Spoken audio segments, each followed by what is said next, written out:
बिस्मिल्लाहिर्रहमानिर्रहीम। अस्सलाम वालेकुम नाज़रीन, मैं नुमान हुसैन हूँ। आप देख रहे हैं पॉलिटिकल पोस्टमार्टम वीलॉग आएगी टुडे पर। नया वीलॉग इसे सपोर्ट कीजिएगा, चैनल को सब्सक्राइब कीजिएगा।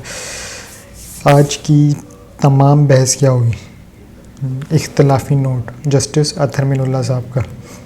तो वो इख्तलाफी नोट खैर कानूनी और माहिरीन जितने भी हैं उन्होंने वैसे ही बता दिए। इख्तलाफी जो नोट है वो उसकी कोई हैसियत नहीं।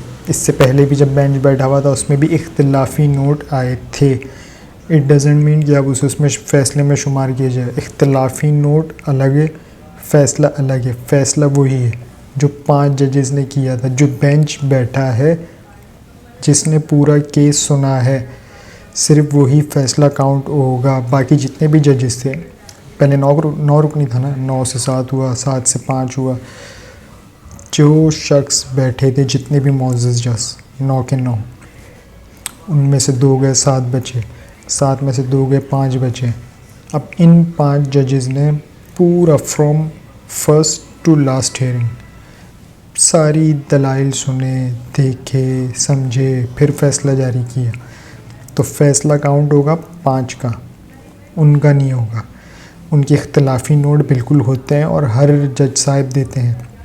अब जो इसमें 5 जजेस थे, फ़ैसला 3-2 का है, तो इसमें भी इख्तलाफी नोट भी थे। तो इख्तलाफी नोट को जो जवाज़ बनाया जा रहा है, इसके पीछे जाया जा रहा है, असल में कहानी कुछ और है। गेम इन्होंने कुछ और मारनी है, बस कहीं ना कहीं से बहाने मारने। अब ये इनके पास एक बहाना है इख्तलाफी नोट। अगर यही इनके पास बहाना है तो जस्टिस साहब ने जो इतना इख्तलाफी नोट दिया है कि सो मोटो के हवाले से कि नहीं लेना चाहिए, नहीं बनता, तो ठीक है जी। वो रात को 12 बजे भी 100 मोटो लिया गया था, उस पर भी अदालतें खुली थी, तो इस हिसाब से वो भी नहीं बनता। अगर वो नहीं बनता तो फिर ये जितने भी भिखारी दानश्वर हैं जो इस टाइम टर टर टर टर टर किए जा रहे हैं और सुबह से ही किए जा रहे हैं मीडिया पे, और एक क्यों जवाज़ बना लिया, तो इस हिसाब से तो वो हुकूमत ही नहीं होनी चाहिए। इमरान खान साहब ने रिज़ाइन किया, असम्बली ने तहलील की, आए बैक कर जाएँ, ठीक है। इख्तलाफी नोट है ना, उसी पे चलना है ना। 100 मोटो नहीं बनता, ठीक है, ये यहाँ से बैक करते हैं, आप उस फैसले से बैक कर लें, तहलील कर दें असेंबली में, ठीक है। पुराने इस पे फॉर्मेट पे चले जाते हैं कि इमरान खान साहब ने असेंबली ने तहलील की, यानी कि अब असेंबली ने तहलील है, हम जनरल इलेक्शन की तरफ जा रहे हैं, करें कॉल। नहीं, ढोल जब तक अपने लिए बजे ना तब तक गुड है, जब किसी और के लिए बजे तो तन बदन में आग लग जाती है। और वैसे भी मैंने एक से एक भिखारी देखे हैं, एक से एक अजीब अजीब मांगने के स्टाइल होते हैं, और सूट भी करता है। खैर वैसे मैं उसको उस कंटेंट में नहीं बोल रहा हूँ, जो बेचारे अल्लाह माफ़ करे वाकई एक होते हैं गरीब गुरबा लोग। लेकिन आजकल भिखारियों का फैशन भी चेंज हो गया है। एक भिखारी वो है जो जेन्युइन है, जिस पे बनता भी, आप ज़कात फ़ितरा दे रहे हैं। लेकिन एक भिखारी वो है जो थोड़े से स्टैंडर्ड हैं, यानी कि उन्होंने अपना ये धंधा बनाया हुआ है। उन भिखारियों ने अपना ही धंधा बनाया हुआ है कि काम धंधा करना नहीं है, सिर्फ भीख मांगनी है, इसी से ही सब कुछ चलाना है। जबकि उनके पास अपना भी बहुत कुछ होगा अगर उनके पास उनके घर की सिर्फ तलाशी ले ली जाए। ये तो हो गए दूसरे। तीसरे किस्म के जो भिखारी जनरेट हुए हैं ना, वो ऐसे जनरेट हुए कि वो असेंबली में बैठे हुए हैं। ये एक हैं मरीम औरंगज़ेब साहब, इन्हीं को देख लें, ये क्या कह रही हैं कि चीफ जस्टिस साहब को इस्तीफ़ा दे देना चाहिए, भीख मांग रही हैं। वो भाई क्यों दे देना चाहिए, ये इनका बनता नहीं था बोलना, इनका ये बनता नहीं था। अब इन्होंने बोंगी मारी है ना, तो बरए मेहरबानी मेरी आपसे दरख्वास्त है,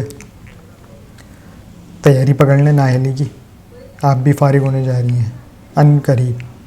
वज़ीर आज़म साहब तो शेरवानी फटी फटी, आप भी फारिग होने जा रही हैं। लेकिन एक चीज़ इसमें बहुत अच्छी हो गई कि इसमें मुझे एक चीज़ दिखने को बड़ा मज़ा आ गया कि भिखारियों के भी लेवल्स बढ़ गए, और इतना इन लोगों ने ऐसा गंद मचाया हुआ है ना।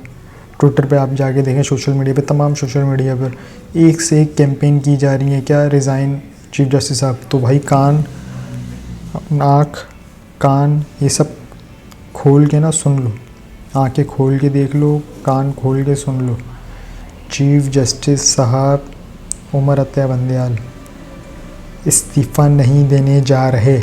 अच्छा लगे बुरा लगे, वो इस्तीफ़ा नहीं देने जा रहे, वो अपनी टर्म पूरी करेंगे। तो आप भिखारियों को ये मिठाई जो है नहीं बजने वाली। तो ये जो आपका ये बयानी है ना, ये नहीं चलने वाला, ये फ्लॉप। तो कुछ नेक्स्ट कोई अच्छा बयानिया लेकर आए मार्केट में, कुछ लगे तो। लेकिन मैं एक चीज़ से बहुत मुतासिर हुआ, शुक्रिया मरीम औरंगज़ेब साहिबा कि मुझे कुछ नया भिखारीपन देखने को मिला। और तमाम नून लीगी जितने भी हजरात हैं, सबको नहीं बोलूँगा क्योंकि इसमें कुछ बहुत अच्छे भी हैं, बहुत काबिल भी हैं, सबको नहीं बोलूँगा। मैं सिर्फ उनको बोल रहा हूँ जो ये इस ट्रेंड को जो ना चला रहे हैं कि रिज़ाइन चीफ जस्टिस साहब। कुछ दिन पहले यही थे ना कि अदलिया पे हमला, देखें ये क्या वो क्या, और अब देखें इन भिखारी, ये पहले भिखारी हैं कि जिन्होंने अपने ही पैर पे कुल्हाड़ी मारी है। भिखारी वरना हमेशा तरक्की करता है। आज 2 मिले हैं, कल 100 मिलेगा, फिर 500 मिलेगा, 1000 मिलेगा। ये पहले भिखारी हैं जिन्होंने अपने ही पैर पे कुल्हाड़ी मारी है, यानी कि ऐवान से घर तक, नाहेली भी कह सकते हैं, ऐवान से नाहेली की तरफ। तो बहुत बहुत मुबारक हो आप लोगों को। बाकी ये 5 3 3 2 इस पर सबसे अच्छी चीज़ अज़हर सिद्दीक साहब हैं, एडवोकेट, उन्होंने लिखी है। अब वो क्या लिखा है वो आपको थोड़ा पढ़ के बताते हैं, थोड़ा सा आपको भी क्लियर हो कि है क्या। 2021 में इस वक्त के चीफ जस्टिस गुलजार अहमद ने 5 रुकनी बेंच बनाया, जिसने ये तयन करना था कि सो मोटो का इख्तियार और बेंच का इख्तियार किसके पास होगा। वो 5 रुकनी बेंच ये था, और उसमें जजेस के नाम है जस्टिस उमर अतै बंदयाल साहब, justice Ijazul Hasan, justice Munib Akhtar, justice Qazi Mohammad Amin, justice Mohammad Ali Mazahir. इन 5 जजेस ने ये फ़ैसला दिया कि सो मोटो चीफ जस्टिस साहब का इख्तियार है और बेंच बनाना भी चीफ जस्टिस साहब का ही इख्तियार है। देख रहे हैं। फिर 3 रुकनी बेंच बना जिसमें ये 3 जजेस शामिल थे, जस्टिस काजी फ़ाइज़ा साहब, जस्टिस अमीनुद्दीन ख़ान, जस्टिस शाहिद वहीद। इन 3 में से 2 ने कहा ये चीफ जस्टिस का इख्तियार नहीं, जबकि जस्टिस शाहिद वहीद ने कहा ये चीफ जस्टिस साहब का इख्तियार है। यानी कि 2 में से 1 ने का इख्तियार है, 2 ने का इख्तियार नहीं है। आज फिर 6 रुकनी बेंच बना जिसमें 6 जज शामिल थे, justice Ijazul Hasan, justice Munib Akhtar, justice Mazahir Naqvi, justice Mohammad Ali Mazahir, justice Ayesha Malik, justice Hasan Azhar Rizvi. इस बेंच के 6 जजेस ने ये फ़ैसला दिया कि काजी साहब का ये फ़ैसला गलत है और इसके ऊपर वाले 5 जजेस का फ़ैसला दुरुस्त है।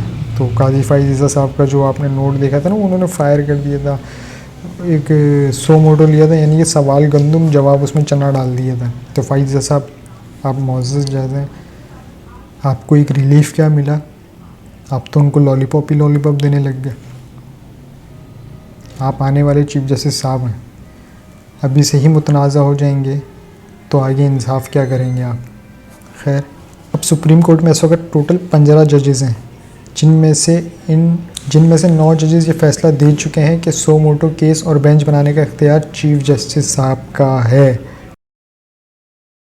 काजी साहब, फ़ाइज़ साहब, सुन लिया। इनमें ये 9 लोग मंदरजा झेल हैं। कौन कौन कहते हैं? Justice Umar Atta Bandial, justice Ijazul Hasan, justice Munib Akhtar, justice Qazi Amin, justice Mohammad Ali Mazahir, justice Shahid Waheed, justice Mazahir Naqvi, justice Ayesha Malik, justice Hasan Azhar Rizvi. इनमें से जस्टिस काजी मोहम्मद अमीन मार्च 2022 में रिटायर हो चुके हैं, जबकि बाकी 8 जजेस अभी तक हाजिर सर्विस हैं। बाकी 7 जजेस में से 2 जजेस ने अपना माइंड ज़ाहिर किया, जिसमें काजी फ़ाइज़ा और जस्टिस अमीनुद्दीन शामिल हैं जो इस चीज़ के ख़िलाफ़ हैं।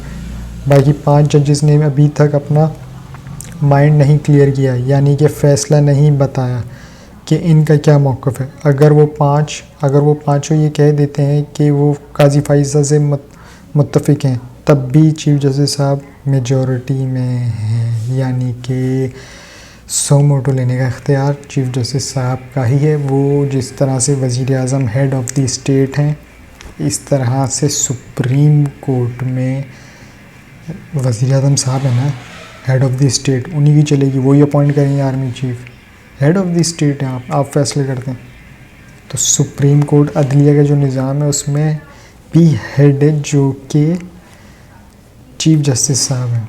तो जो वो कहेंगे वही होगा, उसमें आप दखल मारेंगे तो आप मुँह की खाएंगे। और अगर आपको शौक़ है मुँह की खाने का तो मारें। अभी इन्होंने एक ऑर्डिनेंस पास किया था, 45 दस्तखत थे, 45 या 49, जिसमें इनमें से किसी के भी नहीं थे। ये जितने भी असेंबली में ना वो सारे रिजर्व सीट वाले उनके दस्तखत हैं।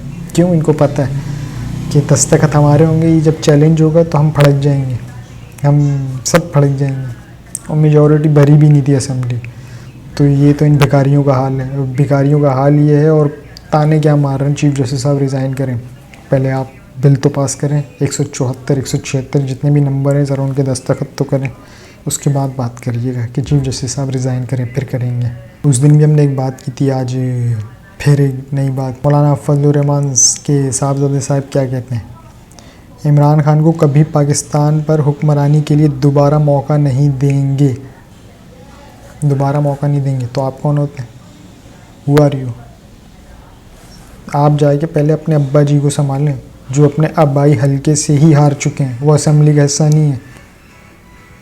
और आप भी जो गिनी चुनी वोटों पे आए ना, तो आप भी खैर मना लें कि अगले इलेक्शन में आपने शायद नहीं आना ही नहीं, सफ़ेद हस्ती से मिट जाना। तभी तो आप इलेक्शन से भाग रहे हैं। और वैसे आप होते कौन हैं? आपकी अब्बा जी सुन लें तो बड़ी बात है, पार्लियामेंट सुन ले तो बड़ी बात है। अब्बा जी वैसे इनके सदर के चक्कर में थे कि पीडीएम हुकूमत बने और मैं सदर पाकिस्तान बन जाऊंगा। तो अब्बा जी का तो ख्वाब चिकना चूर हो गया। तो उस हिसाब से तो आपको रिज़ाइन करना चाहिए कि मेरे अब्बा ने जब मुआहदा किया मुझे सदर बनना है और वो नहीं बने सदर पाकिस्तान, तो इस हिसाब से आप रिज़ाइन मारें पीडीएम से। क्यों इसका इत्तेहादी हुकूमत में क्यों शामिल है? रिज़ाइन मारें, आपका मुतालबा तो पूरा नहीं हुआ। तो बोंगियाँ वो मारें जो समझ की भी हो। कभी आप ना मेरे साथ 1-on-1 मुलाकात करके या इस वीडियो लिंक पर आ जाएं, लग पता जाएगा आपको कि आप कितने पानी में। ये वो क्या बोलूँ, ये जितने भी पार्लियामेंटेरियन है ना, ये वो हैं, इनसे मैं कुछ भी पूछ लूँगा ना, अलिफ से बे भी नहीं पता होगा। ये साइड वाले को हाँ तू 10 की यही और तू 10 की यही, ये वो कर रहे होंगे। तो बात करते हैं आइन और कानून की। तो आइन और कानून, भाई मैं कानूनदान नहीं हूँ, मैं आइन भी मुझे नहीं पता, लेकिन अल्हम्दुलिल्लाह आप लोगों से ना जितने भी चूँ का मुरब्बा, इनसे ज़्यादा नॉलेज है माशाल्लाह से। इनके तो मैं बोलता हूँ भी कोई असेंबली में जाने के लिए ना एंट्री टेस्ट होना चाहिए। पहले एक एंट्री टेस्ट हो, वो पास करें, फिर असेंबली में जाएं। ये सब फारिग हो जाएंगे, जितने भी हैं ना ये सब फारिग हो जाएंगे। एक और सर्वे आया जी इमरान खान साहब का, और इलेक्शन से इनकी जो भागने की भोंडी कोशिशें हैं वो सर्वे पे सर्वे आए जा रहे हैं और इनके पोल पे पोल खुली जा रही है। सर्वे क्या है? पाकिस्तान को क्राइसिस से कौन निकाल सकता है? 56% कहते हैं कि इमरान खान साहब, 16% कहते हैं नवाज शरीफ साहब, 2% कहते हैं शहबाज शरीफ साहब, 1% कहते हैं बिलावल भुट्टो और जरदारी साहब। तो ये तो इनका हाल है। ये क्राइसिस से क्या निकालेंगे? और मरीम साहबा बड़ी है ना वो कैलकुलेटर वाली, कि देखें हमारे तो 3 नाम थे, ये 30 + 36 + 11, देखें ये तो इमरान खान से ज़्यादा हुआ। तो हुण प्लस करिए जी, हुण प्लस करके ज़रा लगाएं तो कितने हो रहे हैं, गिन लीजिएगा, आपको दिया टाइम।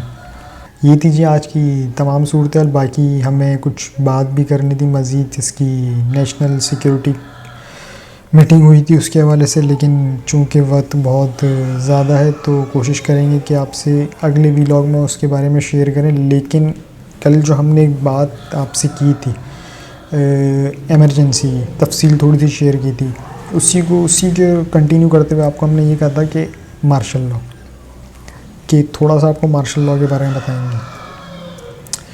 बताने का मकसद क्या है वो एंड में बता देता हूँ। मार्शल लॉ लगने के असरात जो है ना वो 2 से 3 दिन पहले दिख जाते हैं। वो यूँ कि आपके बड़े बड़े रहनुमा जो हैं वो नज़रबंद हो जाएंगे, या जो भी है, हो सकता है 2-3 दिन, मैं कम बोल रहा हूँ, थोड़ा ज़्यादा भी हो सकता है। नज़रबंद होना, केसेस आना, जेल में चले जाना, इस तरह से। सबसे पहला अटैक मीडिया स्ट्रीम और इंटरनेट सर्विस, ये बंद हो जाती है। और ये जब बंद होगी ना तो ये 3 दिन के लिए बंद होगी, 3 से 4 दिन या 5 दिन के लिए फुल ब्लैकआउट, ताकि किसी को कानो कान खबर ना हो कि क्या हुआ, किस तरह हुआ, जितने भी हैं। तो फिर जब कम्युनिकेशन ही नहीं होगा, राब्ता ही नहीं होगा, तो फिर कैसे पता चलेगा। याद है वो तुर्की में हुआ था तो एक बगावत हो गई थी, लेकिन तुर्की की आवाम बाहर आ गई थी किस हवाले से, गालिबन शायद उनका इंटरनेट सर्विस चल रहा होगा तभी वो इस तरह, लेकिन इंटरनेट सर्विस बंद हो जाती है। तो ये बताने का मकसद आपको सिर्फ एक ही है कि मैं ये नहीं कह रहा कि मार्शल लॉ लगने जा रहे हैं, लेकिन ये पाकिस्तान है, यहाँ कुछ भी हो सकता है। तो आप लोग तैयार रहिएगा कि इन केस अगर कुछ ऐसी वैसी चीज़ें होती हैं तो आपने तैयार रहना है। मैं यही नहीं कह रहा कि लगने वाला है या लगने जा रहा है, ऐसा कुछ भी नहीं है। बस मकसद एक है कि आपने थोड़ा सा तैयार रहना है, क्योंकि पाकिस्तान है मेरे दोस्त, यहाँ कुछ भी हो सकता है। अब तक के लिए इतना ही जी। अपना और इस चैनल का ख्याल रखिएगा, चैनल को सब्सक्राइब ज़रूर कीजिएगा। अल्लाह हाफ़िज़।